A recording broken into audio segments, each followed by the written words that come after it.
I am ready! GMA Road Watch, serbisyong totoo ng GMA News. Sa puntong ito, alamin natin ang sitwasyon ng trapiko sa ilang pangunahing kalsada sa mga oras na ito. Narito ang live na kuha ng MMDA traffic camera sa may EDSA Mega Mall. Nakikita niyo po mga kapuso, wala pong kaproblema ang daloy ng mga sasakyan.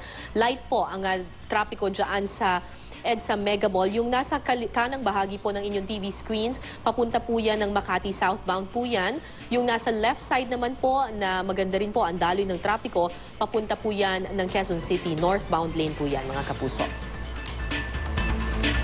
Kung maganda ang daloy ng trapiko, dyan po sa EDSA Mega Mall, tignan naman natin sa ating Waze kung kumusta naman ang daloy ng trapiko sa South Luzon Expressway. At kabaliktaran po ng nararanasan sa EDSA, napakabigat po ng daloy ng trapiko. Kung kayo po ay tatahak ng South Luzon Expressway at papunta po kayo ng South, meaning Parañaque, Nicos at kung saan-saan pa, mabigat po na daloy ng trapiko ang inyong aasahan dyan. Tinatayang nasa 13 kilometers per hour lamang po ang takbo ng mga sasakyan.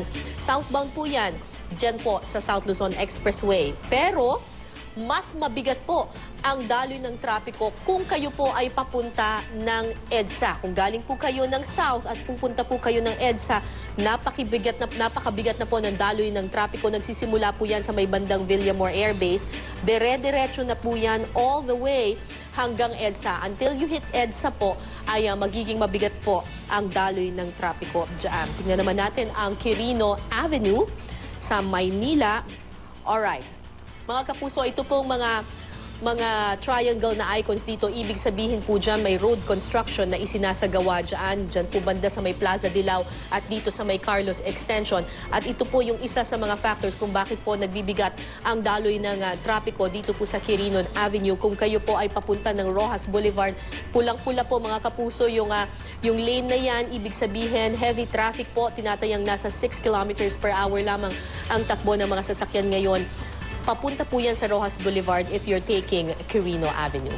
Yan ang latest mula sa GMA Road Watch. Maaari nyo pong i-download ang Waze app sa inyong smartphone at sumama sa lumalaking Wazer community. Magplano para sigurado, I am ready. Serbisyong totoo ng GMA News.